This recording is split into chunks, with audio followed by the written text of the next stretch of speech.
Hello, bonjour. Attends, c'est comme si je suis courte. Alors que c'est parce que je suis en bas. Voilà, je suis moins courte maintenant.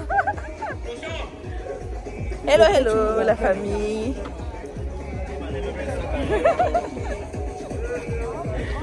Coucou, c'est la Journée internationale des droits de la femme. Bienvenue dans ce vlog. Je vais vous montrer toutes les activités qu'on a prévues. Ce sera une demi-journée.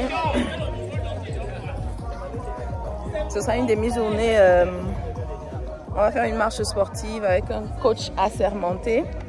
Ensuite, on va faire... Coach j'arrive, pardon. Ensuite, on va faire... Je suis tellement contente parce que les hommes sont venus nous soutenir. Ensuite, on va faire une conférence débat sur un thème, sur le thème de cette édition de la Journée internationale des droits de la femme. Et après ça, on va manger. Ce sera super. C'est la première fois depuis que je suis à Yaoundé Nsimalen, à la CEDNA, que nous, les femmes de Yaoundé, organisons quelque chose pour commémorer cette journée-ci. Donc, je vous laisse voir nos activités. À bientôt!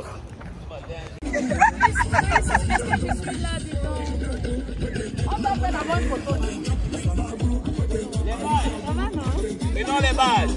Journée internationale des belles et vaillantes dames que vous êtes. On va commencer par une petite marche sportive ce matin. L'itinéraire que j'ai pris la peine de reconnaître hier, qui sera le pas du bloc. On va descendre, on va aller au fret. On va revenir du fret, on va aller à l'aérogare et on va retourner par l'intérieur. Ça va nous faire une petite balade de 3 km 5 seulement. Voilà. Après quoi, on va venir faire un fitness qui aura pour but de nous faire un renforcement musculaire, un renforcement cardiaque. Après quoi, juste quelques petits... Mon chef n'aime pas qu'il y ait le fil. On tire, les jambes tendues, on touche au bout des orteils. On est avec moi, 1, 2, 3. 1, 2, 3. 2. 1, 2, 3. 3. Super. Là, on va aller là. On va étirer tous les muscles de la jambe qu'on va solliciter. On va tendre un pied en pressant l'autre. On va venir. On continue seulement 2 fois. 2 fois. Vous marchez vite. On est dans les rangs. Toutes les femmes qui fuient ma caméra là, je vais vous interviewer. Vous allez me dire c'est quoi cette journée pour vous. Tout le monde. Nous sommes combien? 19. Oui, oui. Comment ça? Oui, oui. On peut commencer par toi. Hein. Hey. C'est quoi cette journée pour toi? Bon, pour moi, la journée de la femme, c'est une journée de détermination pour la femme. La femme n'est pas seulement celle qui est derrière les casseroles. C'est celle-là c'est celle-là qui pouvoir faire quelque chose, qui est également capable d'élever sa famille, de donner également son mot dans ses activités, son entreprise. Et aussi pour faire développer le pays. En fait, c'est un peu ça. Merci.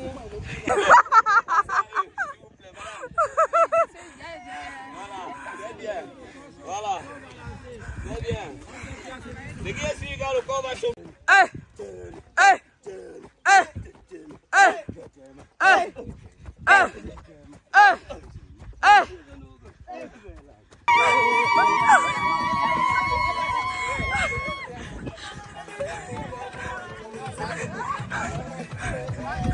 La seule femme pompier d'aérodrome de Yaoundé Nsimalen. Qui avait dit que les événements, en fait, en général, quand on a un événement à commémorer au Cameroun, je ne sais pas pourquoi, ça commence par une marche sportive. Et dans les activités, il y a une rencontre sportive. Souvent, c'est le volley. Non, c'est souvent, plus souvent encore, c'est le football. Je ne sais pas pourquoi ça commence toujours comme ça. Nous, on a commencé par une marche sportive. Quand on fait la journée internationale du contrôleur aérien, on commence toujours par une marche sportive. Les femmes, elles sont tellement engagées, elles sont loin là-bas devant, il y a un groupe derrière. Et elles prévoient déjà de demander une rencontre footballistique. Une rencontre au football avec les autres agences qu'il y a à l'aéroport, comme ADC, comme l'autorité aéronautique, comme ASU. Peut-être que ça va arriver, mais je ne serai pas sur le terrain. Et pourtant, j'ai joué au foot quand j'étais étudiante, quand j'étais en formation. Quand j'étais en formation contrôleur aérien, je jouais au foot. À tel point que je me suis cassé le pied, frère. J'ai une fracture du 4e métatarsier droit. Comme David Beckham. Non, je suis une ancienne pro. Mais bon, ça se passe très bien. Là, c'est la marche sportive en cours. On va faire 3,5 km et des étirements. Et on va manger.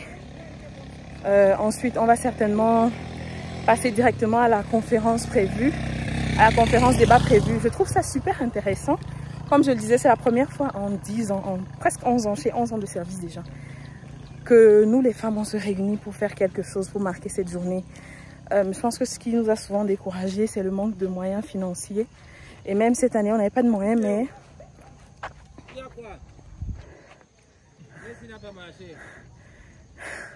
Hein? Pourquoi le sport? Oui. Je devais même rester là-bas au bloc. C'est parce que je suis trop motivée, engagée. Franchement, je ne vais pas mourir, moi. C'est beau.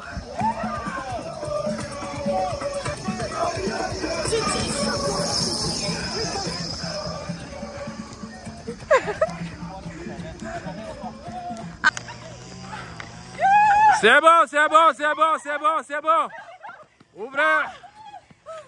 Bravo, bravo, bravo, bravo.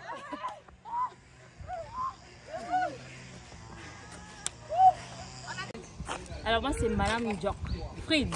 Yes! Ah oui. Aujourd'hui c'est la journée des femmes. Pour moi, c'est un moment pour confirmer les capacités de la femme. Aussi bien dans le bureau, dans la maison qu'à l'extérieur. Et puis c'est tout. Et oui. On va aller jusqu'au plus haut niveau. Et puis c'est tout. Un jour, président de la République. Yeah!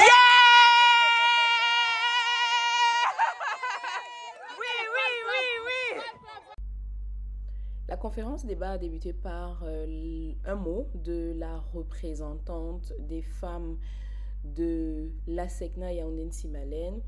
Elle a remercié le directeur général. La veille, il nous avait fait un joli message dans lequel il disait qu'on allait continuer d'œuvrer pour l'égalité des genres, pour l'inclusion, plus d'opportunités pour les femmes. Donc elle a remercié le représentant de l'ASECNA au Cameroun qui n'a pas lésiné sur les moyens pour qu'on puisse organiser nos activités en toute quiétude. Elle a remercié le commandant d'aérodrome qui a été exceptionnel. Vraiment, merci infiniment. Je suis particulièrement fière de toutes les mesures qu'il a prises pour nous accompagner. Son représentant était là. Il a mis en œuvre des moyens financiers et logistiques pour nous. Merci infiniment. Donc, elle a remercié les femmes, elle a remercié les collègues, elle a remercié les hommes et femmes qui ont contribué pour que l'événement se passe très bien. Et elle a rappelé le contexte de la conférence débat. Puis, elle a introduit la présentatrice. La présentatrice a fait sa présentation avec d'autres femmes magnifiques, Marcel, Sorel, Fried, Gaël, qui sont venues ajouter les condiments et les épices, voilà, à ce qui était affiché à l'écran. Toutes les femmes étaient là pour répondre aux questions qui ont suivi. Il y a eu un échange très cordial, très adulte, très mature entre les participants. C'était quand même comme un bloc homme contre femme et pourtant il y avait des arguments solides dans les deux camps. C'était très bien argumenté. C'était un échange vraiment respectueux. On s'est bien compris et à la fin on a eu de très belles interventions de nos collègues hommes. Puis nous sommes passés au repas. De la vraie Bantou. Les vrais Bantou sont sortis. Stéphanie, c'est la vraie Bantou maintenant. Nous, on n'est pas...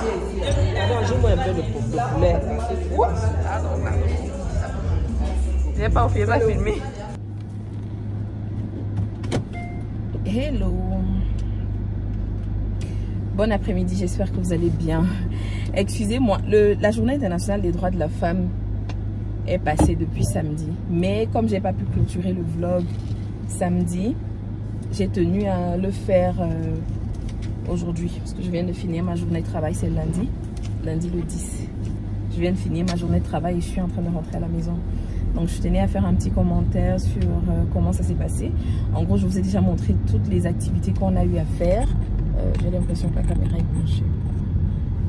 Je vous ai montré toutes les activités qu'on a eu à faire. Je suis extrêmement reconnaissante. Ça s'est très bien passé. C'est extraordinaire. J'étais contente que les collègues hommes soient venus pour nous soutenir et nous écouter. Surtout qu'on avait préparé une petite présentation. Alors l'objet de la présentation, c'était vraiment juste expliquer en détail le thème de la journée pour toutes les filles, pour toutes les femmes et les filles.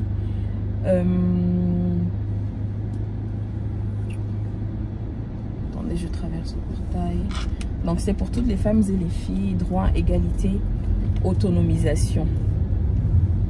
Et la présentation se résumait à la définition de ces termes-là, droit, égalité, autonomisation. On a présenté l'évolution des droits de la femme par le passé, donc l'historique des droits de la femme. On a présenté également, je crois que je vais m'arrêter pour arranger la caméra. Donc on a présenté l'historique des droits de la femme, on a présenté comment ça évolue au Cameroun, comment c'est le positif à la SECNA, les manquements, les défis qu'on rencontre encore à la SECNA. On a parlé de l'autonomisation, on a parlé du principe d'égalité des genres, on a utilisé la définition de l'ONU et on a montré quels sont les facteurs qui contribuent à l'inégalité des genres. On a fait un appel à l'action, on a partagé un petit peu comment on pense que chacun individuellement devrait contribuer et comment on devrait tous contribuer collectivement. Bon, c'était très bien. Après, il y a eu des échanges. Malheureusement, j'ai beau être très contente, malheureusement, ça n'a pas manqué. Ces gens qui ignorent la définition qu'on leur présente de l'expression égalité des genres. C'est cette expression-là qui pose toujours problème. Moi, j'ai beaucoup de mal à comprendre pourquoi chaque homme, dans son propos, doit commencer par oublier d'abord cette histoire d'égalité. En fait, il ne faut pas parler d'égalité, il faut parler d'équité. On ramène toujours tout aux organes reproductifs de base pour nous montrer que comme la femme n'a pas le pénis, elle ne peut pas être l'égale de l'homme. Je veux dire, même si on regarde la définition mathématique du mot égalité là, si tu prends 3 plus 1, ça fait 4. Tu prends 2 plus 2, ça fait 4. Il y a une égalité entre 3 plus 1 et 2 plus 2. Et pourtant, les éléments à gauche sont différents des éléments à droite. Et pourtant, il y a une égalité au milieu. Alors, il ne faut pas oublier que quand on dit égalité déjà, il ne faut pas s'attribuer ou attribuer une définition personnelle à l'expression et s'offusquer de ce qu'on en fait. L'égalité des sexes est le principe selon lequel les gens, les êtres humains ont droit au même,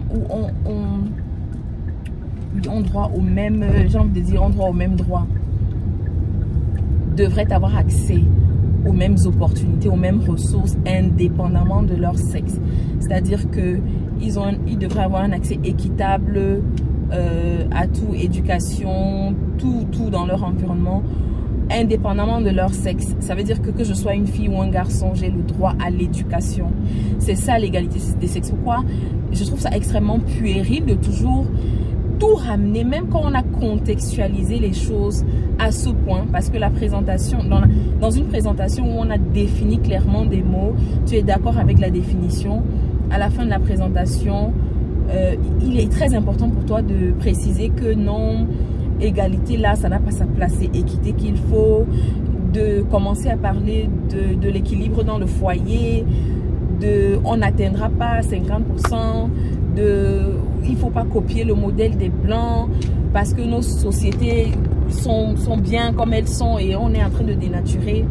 Je trouve ça dommage et malheureusement sur ce plan-là, j'ai eu le sentiment qu'il y a encore beaucoup de chemin. Il y a encore beaucoup de chemin. Il y a eu des choses positives qui ont été dites, même par les hommes. J'ai beaucoup apprécié. Ça m'a dérangé. Ce constant retour en arrière à travers la compréhension du mot égalité. Ça m'a dérangé, les persistances à dire que, oh, oubliez tout ça, on ne sera jamais dans un contexte où les femmes pourront faire tout ce que les hommes font. En fait, ils n'ont pas compris quoi. Ils n'ont pas compris. C'est qu'on dit n'éliminez pas systématiquement les femmes sous prétexte que c'est des femmes. Donnez-leur l'opportunité. C'est comme aujourd'hui, il y a des pompiers à la Segna, il y a des pompiers qui sont femmes. En fait, il y a toujours ce débat aussi selon lequel les pompiers femmes ne peuvent pas travailler autant que les hommes. En fait, fixez les critères. Quand vous ouvrez la candidature pour les pompiers, ouvrez pour les femmes, fixez les critères pour le métier. Maintenant, si une femme vient postuler et qu'elle réussit, tant mieux, elle a réussi aux critères. Parce que quand tu insistes dans cette discussion, les hommes qui ont ces arguments-là vont te dire que oui, certaines femmes exceptionnellement peuvent postuler, mais la plupart des femmes ne peuvent pas faire. Mais s'il y a même une seule femme dans le monde qui peut postuler pour n'importe quelle opportunité, si elle a les critères, elle remplit les critères, ouvrez cette opportunité pour elle. Ouvrez cette opportunité pour elle. C'est toujours les débats, non, c'est là où il y a l'argent qu'elle veut l'égalité. Et puis aux femmes aussi de dire non, là où il n'y a pas d'argent, le ménage et tout, c'est ça que vous laissez pour les femmes. Moi je trouve que c'est pas le lieu, c'est pas le moment de faire d'avoir ce genre de discussion en tout cas. C'est le moment de poser des actions concrètes. Moi si j'avais l'opportunité de si par exemple cette présentation avait été faite devant des décideurs, en l'occurrence dans notre agence en l'occurrence, je leur aurais dit l'égalité des genres là, l'évolution, la progression en termes de droits de la femme, ça va bien au-delà des souhaits de faire progresser les droits de la femme. Ça va bien au-delà des souhaits tout court, des mots sur des papiers. Il faut me poser des actions, il faut des actions concrètes. On entend souvent parler d'une définition de quota, par exemple pour les postes où on décide, pourquoi ne pas décider que 20% des cadres dirigeants, ou 30 ou 40 ou 50% des cadres dirigeants seront systématiquement des femmes. C'est un peu comme le CEWA au Rwanda où je crois, non, je parle de, c'est le Rwanda ou l'Inde, je crois qu'au Rwanda c'est 60%. Je vais vous afficher ça là, où 60% je crois des membres du gouvernement doivent être des femmes. Bref, il y a des actions concrètes de ce genre là qu'on peut poser. En tout cas, overall c'était une très belle journée internationale des droits de la femme pour nous à Yaoundé-Nsimalène, parce que c'était la première fois qu'on organisait quelque chose, disons, et dans quelque chose on a tenu à faire à avoir une discussion sur le sujet. Je suis certaine que on a apporté un plus à ceux qui étaient là, ceux et celles qui étaient là, en termes de connaissances d'abord, mais aussi en termes de sensibilisation, surtout en ce qui concerne les stéréotypes, sur comment arrêter de contribuer à l'inégalité des genres. Et je pense que c'est un gros pas en avant. Je voudrais encourager toutes les femmes, ne vous découragez pas. On évolue, quoi qu'on dise, même si c'est à petits pas, il y a de belles choses qui se font. De toute façon, il suffit de comparer ce qu'on a aujourd'hui à ce qu'on avait dans le passé et on verra que voilà, on progresse. On peut faire encore mieux et chacune d'entre nous peut contribuer à son niveau. Déjà, le fait d'être autonome nous-mêmes, inconsciemment, voilà, on crée de la motivation pour d'autres femmes à être autonomes et à contribuer sur le plan économique, voilà, dans la société. J'espère que vous avez aimé le vlog. On se retrouve dans une autre vidéo très bientôt. Bye bye.